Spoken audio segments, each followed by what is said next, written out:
वो बिल्कुल आश्रित हो जाता है उस व्यक्ति के ऊपर कि उसको नहाएगा तो भी वही व्यक्ति नहला सकता है, और अगर वो नहीं नहलाएगा तो कोई बात नहीं, वो ऐसा ही रहेगा।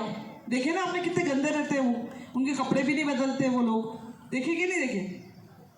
उसमें ऐसा भी होता है एक पैर काट देते हैं उनका, जरूरी नहीं कि दोनों पैर काटे, एक पैर काट देते ताकि एक पैर से वो थोड़ा बहुत चल सके, देखा कि नहीं ऐसे। तो आपको इन सब चीज़ों का ध्यान रखना है। और आपसे कोई भी अनजान व्यक्ति कभी भी पता पूछे आपके गांव का, मोहल्ले का या थोड़ा सा दूर का भी, तो आपको उसके पास नहीं जाना है ना। कम से कम दूरी बना के रखनी है, कम से कम मेरे यहाँ से सर बैठे इतनी दूरी। कोई पता पूछता है तो आप हाथ से बता सकते हो, इधर से बताओ ऐसे जाना है या इधर से जाना है, इतना दूर है, इस टाइप से बताओ। अनजान व्यक्ति के पास अगर आप जा रहे हो पता बताने के लिए और एकदम अगर उसने आपको दवाई सुंघा के बेहोश कर दिया तो आप कुछ कर पाओगे क्या? क्योंकि हो सकता है कि आपके गली मोहल्ले में कोई अनजान व्यक्ति रह रहा हो और आपका ध्यान रख रहा हो। ऐसा नहीं कोई लड़कियों को ले जाए, कोई लड़कों को भी लेके जा रही। तो आपको इस चीज़ का ध्यान रखना है कि आपके आसपास गली मोहल्ले में, आपके गांव में कौन व्यक्ति अनजान आके रह रहा है, और रह रहा है उसके साथ साथ उसकी एक्टिविटी क्या है, वो क्या करता है, या वो आपका ही ध्यान रख रहा है, गाँव में फ्री बैठा है, इसका मतलब वो कुछ ना कुछ तो कर रहा है।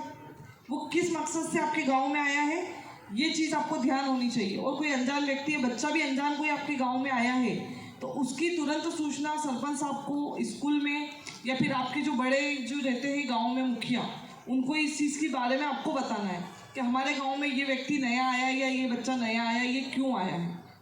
क्योंकि हो सकता है वो बच्चा कहीं से किडनैप होकर अपने यहाँ आया हो सकता है कि नहीं, हो सकता है कि नहीं, बताओ, है ना। तो आपको इस चीज़ का ध्यान रखना है ताकि अपन अच्छे से एक बच्चे की जान बचा सकें या उसकी ज़िंदगी पूरी बचा सकें।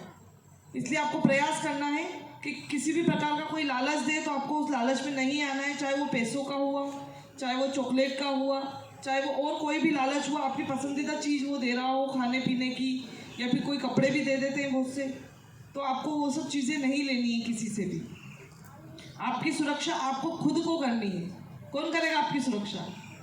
हम करेंगे क्या? 24 घंटे हम आपके साथ रह सकते हैं क्या, है ना। तो आपकी सुरक्षा आपको खुद को करनी है। और जब आप स्कूल से आ रहे हो या स्कूल जा रहे हो तो आपको रास्ते में ये चीज़ ध्यान रखनी है कि आपको कहीं भी रास्ते पे, चौराहों पे खड़े नहीं रहना है।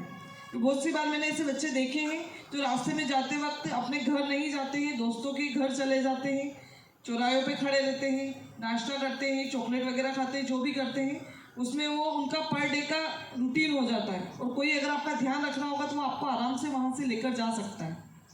तो आप ये चीज़ ध्यान रखो कि जब स्कूल से आप घर जा रहे हो तो सीधा घर ही जाना है, और अगर आप घर से स्कूल आ रहे हो तो आपको सीधा स्कूल ही आना है।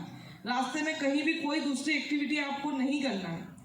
लड़कों को स्पेशली बोल रही हूँ मैं, और लड़कियों को भी बोल रही हूँ, क्योंकि लड़के मैंने देखे हैं बहुत सी बार जो बाहर खड़े रहते हैं, दुकानों पे, चौराहों पे खड़े रहते हैं, बात करते हैं, दोस्तों के साथ घूमते हैं। उनको भी ऐसा नहीं करना है, क्योंकि भीख मांगने वालों में ये लिखा हुआ नहीं है कि लड़का ही भीख मांगेगा या लड़की भीख मांगेगी।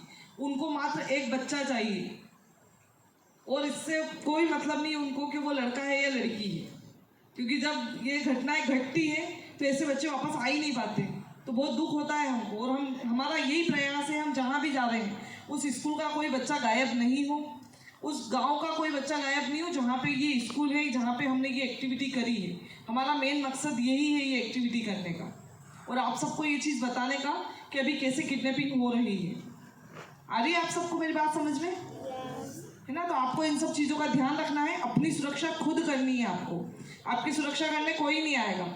आपको ये सब सतर्कता जो मैंने बताई है वो सब बरतनी है।